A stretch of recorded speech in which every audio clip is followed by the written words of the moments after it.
एक लड़के को दिखाते हुए जिसका नाम जैकब होता है और उस टाइम जैकब को कुछ बच्चे बुली करते हैं। अब यहाँ जैकब बाकी बच्चों की तरह हंसी खुशी रहने वाला नहीं होता, बल्कि वो तो हमेशा ही उदास और सहमा ही रहता है। अब यहाँ पर हम देखते हैं कि जैकब और उसकी मैनेजर जैकब के घर पर जा रहे होते हैं और तभी जैकब के पास कॉल आती है और ये कॉल उसकी ग्रैंडफादर की होती है। यहाँ उसके दादाजी उससे कहते हैं कि बेटा प्लीज तुम घर मत आना, यहाँ पर खतरा है। अब यहाँ पर जैकब को ये लगता है कि क्योंकि उसके दादाजी अब बूढ़े हो चुके हैं, इसी वजह से वो इस तरह से बिहेव कर रहे हैं, लेकिन फिर भी जैकब को कहीं ना कोई गड़बड़ लगती है। अब जैकब और उसकी मैनेजर उसके दादाजी के घर पहुंचते हैं। अब यहाँ उसकी मैनेजर जैकब से कहती है कि अगर तुम्हें घर में कुछ भी चीज गलत लगे तो तुम मुझे कॉल कर देना, और अभी तो मैं वैसे भी नहीं पर ही हूँ तो तुम मुझे आवाज लगा देना। और अब जैसे ही जैकब घर के अंदर जाता है, वो दिखता है कि घर का सारा सामान इधर उधर बिखरा पड़ा है। देखने से ऐसा लग रहा था कि यहाँ पर कुछ गलत हुआ है, और यहाँ पर उसके दादाजी भी नहीं होते। इसी वजह से वो अपने दादाजी को ढूंढने लगता है। फिर वो देखता है कि घर के पीछे वाला दरवाजा टूटा हुआ है, लेकिन उसके दादाजी वहाँ पर भी नहीं होते। इसीलिए अब वो उन्हें ढूंढने के लिए जंगल की तरफ जाने लगता है, लेकिन फिर उसे उसके दादाजी मिल जाते हैं और वो देखता है कि वो तो बेहोश पड़े हुए हैं। फिर वो जैसे उन्हें पलट कर देखता है तो वो ये देखकर काफी डर जाता है कि उसके दादाजी की तो आंखें ही नहीं है। इसका मतलब ये था कि किसी ने उनकी आंखें निकाल ली थी। अब यहाँ पर जैकब को ये लगता है कि शायद उसके दादाजी मर चुके हैं, इसीलिए वो हेल्प के लिए अपने मैनेजर को कॉल करता है। लेकिन इसी दौरान उसके दादाजी उठते हैं और जैकब का हाथ पकड़ लेते हैं। यहाँ पर वो उसे कुछ जरूरी बात बताते हैं। वो कहते हैं कि बेटा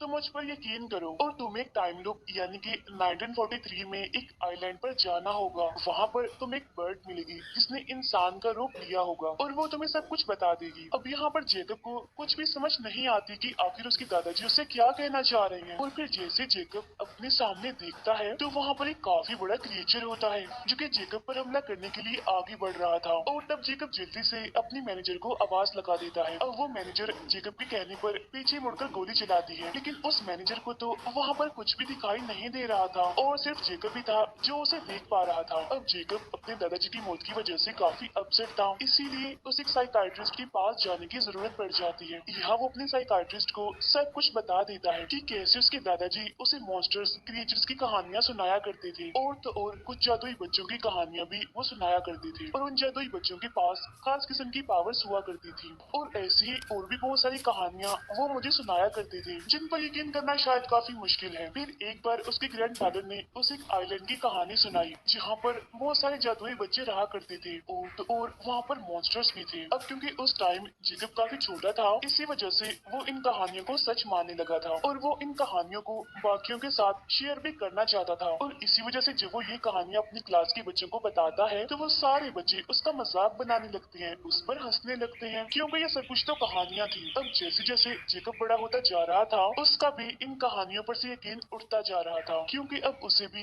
ये सब कुछ रियल नहीं लग रहा था। हालांकि उसके दादाजी उसे यकीन भी दिलवाते हैं कि नहीं बेटा, मैं तुम्हारे साथ कभी भी झूठ नहीं बोलूंगा और ये सारी कहानियां सारी चीजें सच हैं। अब यहाँ पर जैकब और उसके फादर की ताल्लुक कुछ ज्यादा खास नहीं थे, इसी वजह से जैकब अपने ग्रैंडफादर के साथ ही रहा करता था। लेकिन अब क्योंकि उसके ग्रैंडफादर की तो मौत हो गई थी, तो इसीलिए अब वो अपने पेरेंट्स के पास शिफ्ट होने वाला था। फिर जब वो अपने घर जाता है तो वहाँ पर एक पार्टी चल रही होती है। उस पार्टी में एक लेडी जैकब को एक किताब देती है और ये किताब उसके दादाजी की होती है। अब जैकब जब उस किताब को खोलता है तो उसमें एक पोस्ट कार्ड होता है, और ये पोस्ट कार्ड आज से तकरीबन 2 साल पहले का था। और इस पोस्ट कार्ड को एक लेडी ने लिखा होता है जिसका नाम मिस पेरिग्रीन था। उसमें लिखा होता है कि हम सब यहाँ पर बिल्कुल ठीक हैं, काफी खुश हैं, और आप कैसे हैं? मैं और सारे बच्चे आपको काफी मिस करते हैं। अब जैकब ये पढ़ के काफी हैरान हो जाता है, क्योंकि जैकब पहले उन कहानियों पर यकीन नहीं करता था, लेकिन लेटर पढ़ने के बाद अब उसे यकीन होने लगा था। तो हो सकता है कि वो आइलैंड, मिस पेरिग्रीन और वो बच्चे सच हों। अब यहाँ पर उसकी साइकाइट्रिस्ट उसके पेरेंट्स से कहती है कि आपको जैकब को कहीं बाहर ले जाना चाहिए घुमाने के लिए। तो इस बात पर जैकब के पेरेंट्स मान जाते हैं और घूमने के लिए जैकब उसी आइलैंड को चूज करता है। और अब जैकब वहाँ जाने के लिए काफी एक्साइटेड होता है, क्योंकि वो भी जानना चाहता था कि आखिर उसके दादाजी उसे क्या कहना चाह रहे हैं, यानी कि उन्होंने ही उसे यहाँ आइलैंड पर जाने के लिए कहा था। अब यहाँ पर हमें पता चलता है कि जैकब के फादर असल में एक राइटर होते हैं जो कि वर्ड्स पर बहुत सारी कहानियां लिखते हैं, इसीलिए उनका वहाँ पर जाना बेकार नहीं रहेगा। अब ये आइलैंड इतना बड़ा तो नहीं होता, लेकिन फिर भी ठीक होता है, और वहाँ पर एक होटल भी होता है, यानी जहाँ पर ये लोग रुक सकते थे। अब जैकब और उसके फादर उसी होटल में जाते हैं। अब यहाँ जैकब को उस चाइल्ड हाउस को ढूंढना था जहाँ पर वो जादुई बच्चे रहा करते थे, लेकिन वहाँ के लोगों ने इनको बताया होता है कि वो जगह तो अब पूरी तरह से खत्म हो चुकी है, क्योंकि एक वॉर में जर्मन्स ने उस जगह को ब्लास्ट करके उड़ा दिया था और ये वॉर भी 1943 में ही हुई थी और वहाँ पर कोई भी इंसान, जानवर, कोई भी बर्ड नहीं है। लेकिन इसके बावजूद भी जेकब उस जगह पर जाना चाहता था। कुछ टाइम के बाद जेकब उस चाइल्ड हाउस में पहुंच जाता है और ये घर अब पूरी तरह से खंडर बन चुका था, क्योंकि ये सच में पूरी तरह से तबाह हो चुका था। लेकिन ये जगह उसे बिल्कुल वैसे ही लगती है जैसे उसके फादर ने उसे बताई थी अपनी कहानियों में। अब देखते ही देखते उसे वहाँ पर किसी का साया दिखाई देता है और ये साया एक लड़की का होता है जो कि असल में जेकब की दोस्त होती है। और अब यहाँ पर जेकब को और भी बच्चे दिखाई देते हैं। अब क्योंकि यहाँ पर और कोई तो नहीं था, इसी वजह से उसे लगता है कि ये बच्चे भूत हैं। बच्चों को देखने की वजह से उसे डर लगने लगता है, इसीलिए डरते डरते वो वहाँ से भागने लगता है। भागते भागते वो जगह पर गिर जाता है और फौरन ही बेहोश हो जाता है। फिर जब उसे होश आता है तो देखता है कि वो बच्चे तो अब उसके सामने ही खड़े हुए हैं। यहाँ जेकब उनसे पूछता है कि तुम इंसान हो या फिर भूत हो, और मुझे बताओ कि मैं मर चुका हूँ या फिर तुम मरे हुए हो। तो वो बच्चे कहते हैं कि कोई भी नहीं मरा यहाँ पर, और हमें मिस पेरिग्रीन ने बताया था कि तुम यहाँ पर आ चुके हो। और अब ये बच्चे जेकब को अपने टाइम लूप में ले जाने की कोशिश करने लगते हैं। अब यहाँ पर जेकब को किसी भी चीज पर यकीन नहीं आ रहा था, इसीलिए वो वहाँ से भागकर अपने फादर के पास जाने लगता है। लेकिन हम देखते हैं कि अब वो अपने टाइम में नहीं था, बल्कि वो तो उस टाइम लूप में एंटर कर चुका था, क्योंकि अब वो आ चुका होता है 1943 में। और ये जगह असल में एक बार होती है जो कि प्रेजेंट टाइम में अब होटल है। यहाँ पर जेकब को देखकर वो सब उससे पूछते हैं कि कौन हो तुम, और उसे मारने के लिए उसकी तरफ बढ़ते हैं, क्योंकि ये टाइम 2016 नहीं था बल्कि 1943 था और कोई भी जेकब को यहाँ पर नहीं जानता था। और इसी टाइम यहाँ पर वही जादुई बच्चे आ जाते हैं। यहाँ आकर वो जेकब की जान बचा लेते हैं, लेकिन जाते जाते वो उस पार्क को तबाह कर देते हैं, यानी कि वो उसमें आग लगा देते हैं और अब वो जेकब को अपने साथ लेकर वहाँ से भाग जाते हैं। अब ये देखकर जेकब काफी हैरान होता है और उन बच्चों से पूछता है कि क्या मुझ में ही ऐसी जादुई पावर्स पाई जाती हैं? क्या वो तबाही मैंने की थी वहाँ पर? लेकिन तभी यहाँ पर एक बच्चा जो कि इनविजिबल होता है वो बोलता है कि तुमने नहीं, ये सब कुछ मैंने किया है, क्योंकि इस बच्चे को कोई भी नहीं देख सकता था जब तक कि वो कोई कपड़े ना पहने। अब ये सारे बच्चे जेकब को उसी चाइल्ड हाउस में ले आते हैं। अब यहाँ आकर जेकब देखता है कि ये जगह अब खंडर नहीं है, बल्कि चाइल्ड हाउस काफी खूबसूरत और बिल्कुल सही सलामत है। हर तरफ हरियाली ही हरियाली है। और तब यहाँ पर अंदर से एक लेडी बाहर आती है और यही लेडी मिस पेरिग्रीन होती है। वो यहाँ पर जेकब को वेलकम करती है और तब जाके जेकब को यकीन होता है कि ये सब कुछ बिल्कुल असली है, यानी जिनके बारे में उसके दादाजी ने उसको बताया था, आज वो उनसे मिल पा रहा है। यहाँ मिस पेरिग्रीन जेकब को बाकी बच्चों से मिलवाती है और उन सारे जादुई बच्चों के पास अलग अलग पावर्स होती हैं। वहाँ एक ऐसी लड़की होती है जो कि हवाओं से बातें करती है, क्योंकि वो बहुत ही हल्की होती है। वो आसमान में उड़ सकती थी और इसीलिए उसे हमेशा ही लोहे के शूज पहनने पड़ते थे। एक बच्ची ऐसी होती है जिसके सुनहरे कलर के बाल होते हैं और इसमें होती है आग की पावर, यानी कि वो आग को कंट्रोल कर सकती थी। किसी भी चीज को वो जला सकती है, किसी भी चीज को वो गर्म कर सकती है। वहाँ पर एक बच्चा ऐसा था जो किसी भी चीज को बनाकर उसमें अगर अपना ही बनाया हुआ दिल डालता था तो वो चीज जिंदा हो जाती थी। एक बच्ची ऐसी थी जो किसी भी पौधे को बड़ा कर सकती थी अपनी पावर से। एक बच्ची ऐसी है जो कि भारी से भारी चीज को भी आसानी से उठा लेती है। एक बच्चा ऐसा था जो कि हमेशा ही अपने पेट में बहुत सारी मक्खियां रखा करता था। एक बच्चा ऐसा था जो कि अपना फ्यूचर देख सकता था। दो बच्चे जो कि ट्विंस होते हैं वो हमेशा ही एक मास्क पहनकर रहते हैं, लेकिन फिलहाल यहाँ पर इनकी पावर्स नहीं बताई जाती। और ये सारे बच्चे इसी चाइल्ड हाउस में रहते हैं और इन सब का ख्याल रखने वाली मिस पेरिग्रीन होती है और वो भी इन बच्चों के साथ यहीं पर ही रहती है। इन बच्चों की जान बचाने के लिए वो बार बार टाइम लूप बनाती है। असल में वो इन बच्चों को बाकी दुनिया के लोगों से बचाती है। अब यहाँ पर जेकब कहते हैं कि मुझे अपनी दुनिया में वापस जाना है। तब यहाँ पर वो सारे बच्चे उसे कहते हैं कि प्लीज तुम मत जाओ और हमारे साथ यहीं पर ही रहो। जेकब को जाना तो था ही, तो वो बच्चे कहते हैं कि चल ठीक है चले जाना, लेकिन एक बार तुम हमारे साथ टाइम लूप जरूर देख लो, क्योंकि ये चीज काफी मजेदार है, हम काफी इंजॉय करते हैं। अब सारे बच्चे मिस पेरिग्रीन के साथ घर के बाहर आते हैं और तभी अचानक से यहाँ पर तेज बारिश होने लगती है और ऊपर से जर्मनी के प्लेन्स निकलना शुरू हो जाते हैं और तभी एक बड़ा सा बॉम्ब घर पर आकर गिरने ही वाला होता है। तो तभी वो घड़ी जो मिस पेरिग्रीन के पास होती है वो उसकी मदद से टाइम को रोक देती है। टाइम को रोकने के बाद वो उस टाइम को पीछे ले जाती है जहाँ पर ये लोग पहुँच जाते हैं 24 घंटे पहले। अब इसी चीज को टाइम लूप कहते हैं और इसी तरह वो टाइम को एक दिन पीछे करके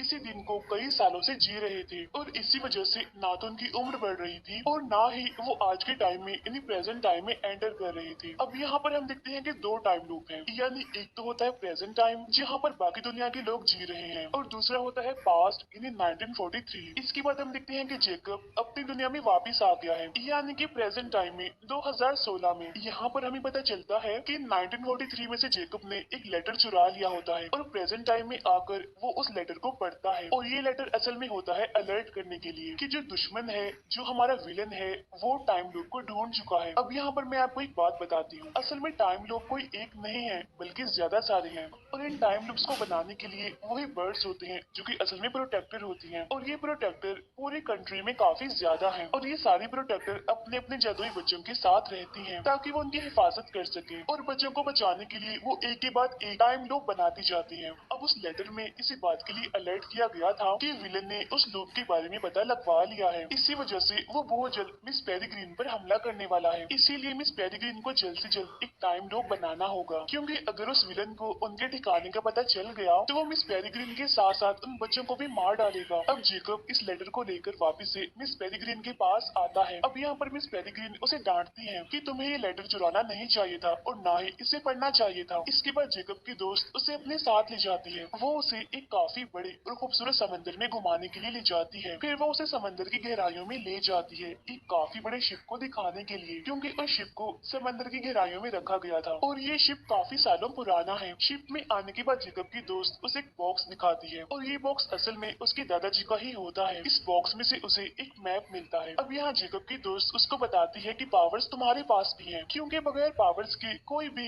इस लूप को पार नहीं कर सकता और यहाँ तक नहीं आ सकता। यहाँ पर जेकब की दोस्त उसको ये भी बताती है कि मिस पेरिग्रीन बहुत अच्छी है, वो हमारी हिफाजत करती है विलन से। तब बाहर आने के बाद जेकब देखता है कि दूर एक काफी बड़ा मॉन्स्टर है जो कि इन लोगों पर ही हमला करने वाला है, लेकिन तभी मिस पेरिग्रीन उस पर हमला करके उसे मार डालती है। यहाँ पर जेकब की दोस्त उससे पूछती है क्या तुम उस मॉन्स्टर को देख पा रहे थे? तब जेकब कहता है कि हाँ बिल्कुल मैंने उसे देखा। तब ये सुनकर उसकी दोस्त कहती है लेकिन हम तो इसको नहीं देख पाते, और ये ही तुम्हारी पावर है, और तुम्हारे ग्रैंडफादर की भी सेम यही पावर थी। इसीलिए अब वो उसे फौरन मिस पेरिग्रीन के पास ले जाती है। यहाँ मिस पेरिग्रीन जेकब को बताती है कि ये बात हम काफी टाइम पहले से ही जानते थे कि तुम्हारे पास भी यही पावर्स हैं, लेकिन तुम्हारे दादाजी ने ये फैसला किया था कि तुम आम बच्चों की तरह ही अपनी जिंदगी गुजारोगे, और तुमने आज तक बिल्कुल ऐसा ही किया। ये सारी बातें तुम्हारे ग्रैंडफादर ने तुम्हें बता ही देनी थी तुम्हारी 18th बर्थडे पर। ये कहकर मिस पेरिग्रीन उसे एक किताब दिखाती है, और ये बुक काफी पुरानी होती है क्योंकि ये उनकी हिस्ट्री की बुक होती है। साथ ही साथ मिस पेरिग्रीन उसको ये भी बताती है कि हम सब पहले बहुत ही खुशहाल जिंदगी गुजारा करते थे, लेकिन हम में से ही कुछ ऐसे लोग थे जो कि इमोर्टल्स होना चाहते थे, यानी कि वो ऐसी जिंदगी गुजारना चाहते थे जो कि कभी भी खत्म ना हो। साथ ही साथ वो इस लूप से भी तंग आ चुके थे, इसीलिए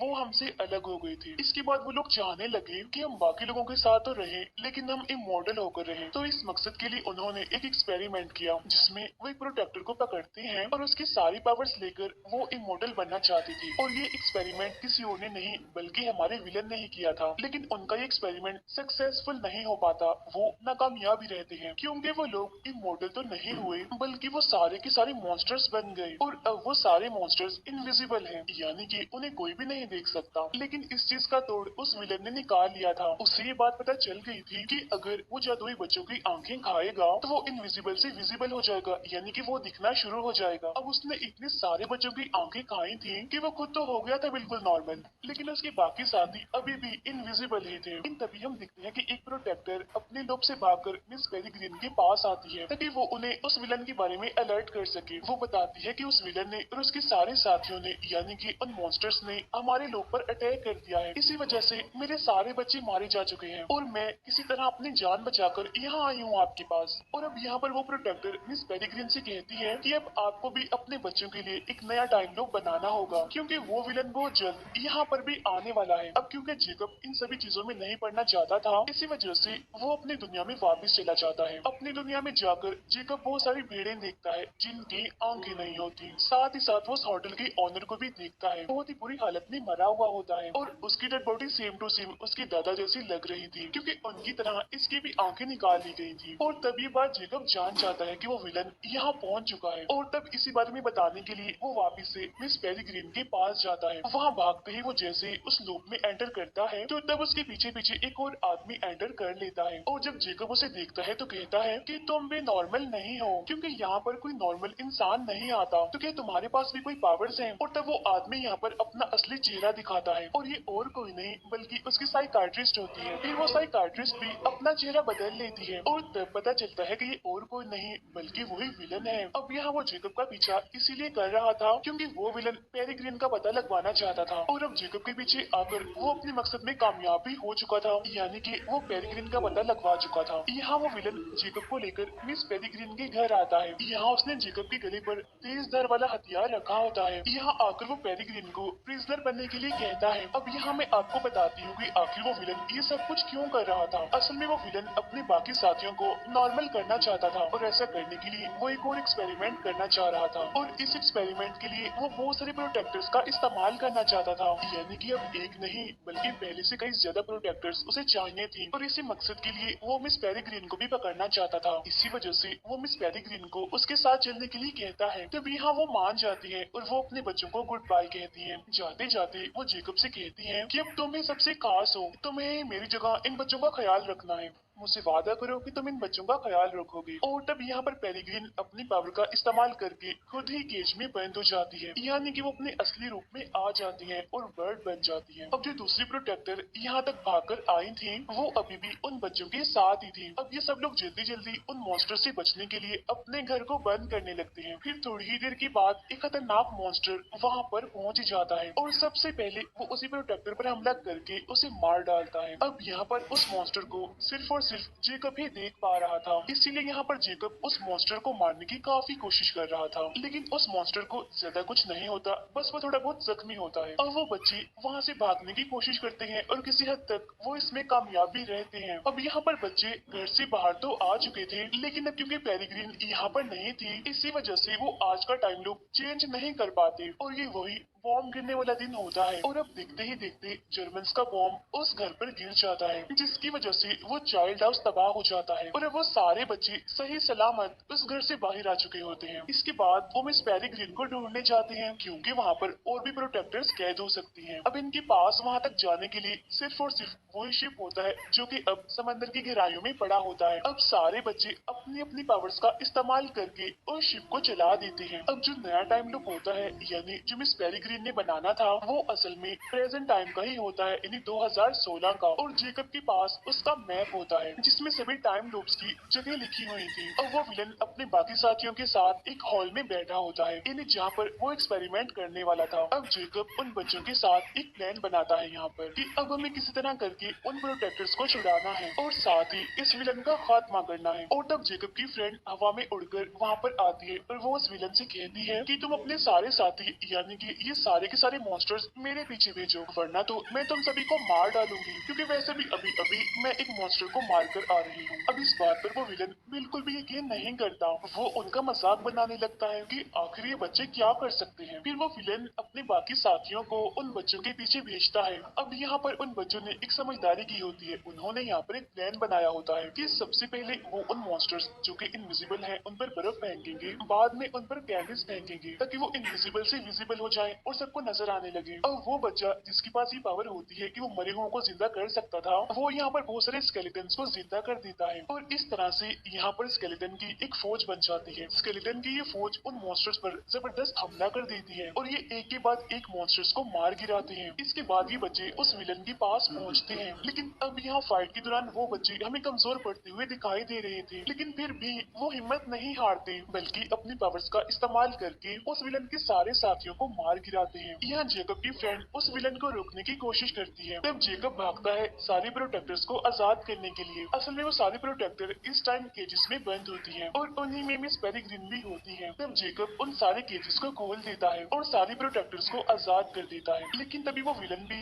वहाँ पर पहुँच जाता है और वो जेकब को पकड़ लेता है। और अब बाकी बच्चे जैसे ही उनके पास पहुँचते हैं तो वो देखते हैं कि यहाँ पर एक नहीं बल्कि दो जेकब हैं, क्योंकि उस विलन के पास ये पावर होती है कि वो किसी का भी रूप ले सकता है। इसी वजह से उसने यहाँ पर जेकब का रूप लिया होता है। अब जेकब के साथी कंफ्यूज हो जाते हैं कि आखिर असली जेकब कौन सा है। अब वो दोनों ही खुद पर यकीन दिलवाने की कोशिश कर रहे थे, लेकिन इसी दौरान जेकब को वहाँ पर एक मॉन्स्टर दिखाई देता है, लेकिन उस मॉन्स्टर को वो विलन नहीं देख सकता था और यहाँ जेकब उस मॉन्स्टर को बिल्कुल भी नहीं रोकता। अब उस मॉन्स्टर को भी ये बात पता नहीं चल पाती कि आखिर इसमें से जेकब कौन सा है और वो विलन कौन सा है। इसी वजह से वो उस विलन को पकड़ लेता है, लेकिन इससे पहले कि वो विलन वापिस से अपने असली रूप में आकर दिखा सकता कि ये मैं हूँ, वो मॉन्स्टर उसकी आंखें निकाल कर खा लेता है और अब यहाँ पर उस विलन का खेल भी खत्म हो जाता है, यानी कि वो मर जाता है। इसी दौरान जेकब एक हथियार उठाता है और वो उस मॉन्स्टर को भी मार डालता है और इस तरह से एक एक करके सारे मॉन्स्टर्स मारे जाते हैं और अब बच्चों को वापिस से अपने टाइम लूप में यानी कि 1943 में जाना था, क्योंकि ये टाइम लूप 2016 का होता है और अगर वो यहाँ पर रह गए तो वो एक ही सेकंड में अपनी उम्र चेंज कर लेंगे और इतनी बड़ी तब्दीली से शायद उनकी जान भी जा सकती है। और अब यहाँ पर जेकब को उन्हें गुड बाय कहना पड़ता है। अब हालांकि जेकब भी उनके साथ जाना चाहता था, लेकिन उसकी दोस्त उसे कहती है कि नहीं जेकब, तुम यहीं पर ही रुको क्योंकि यहाँ तुम्हारी ज्यादा जरूरत है। इसके बाद वो भी जेकब को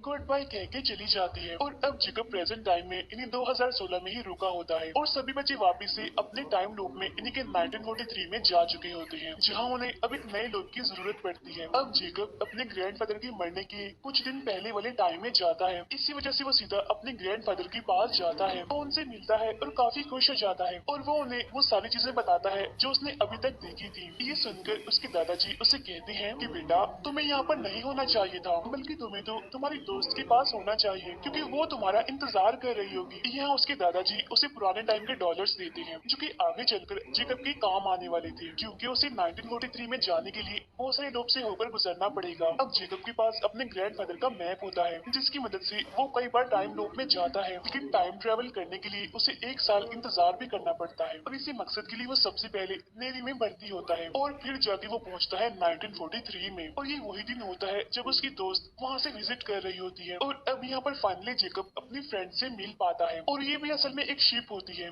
जिसके जरिए सारे बच्चे अपने नए लूप में जा रहे थे। यहीं पर हमें मिस पेरेग्रीन भी दिखती है जो कि वापिस से अपने बच्चों के पास जाना चाहती है ताकि वो हमेशा हमेशा उनकी हिफाजत कर सके। अब इसी के साथ ही ये मूवी यहीं पर एंड हो जाती है। Thank you.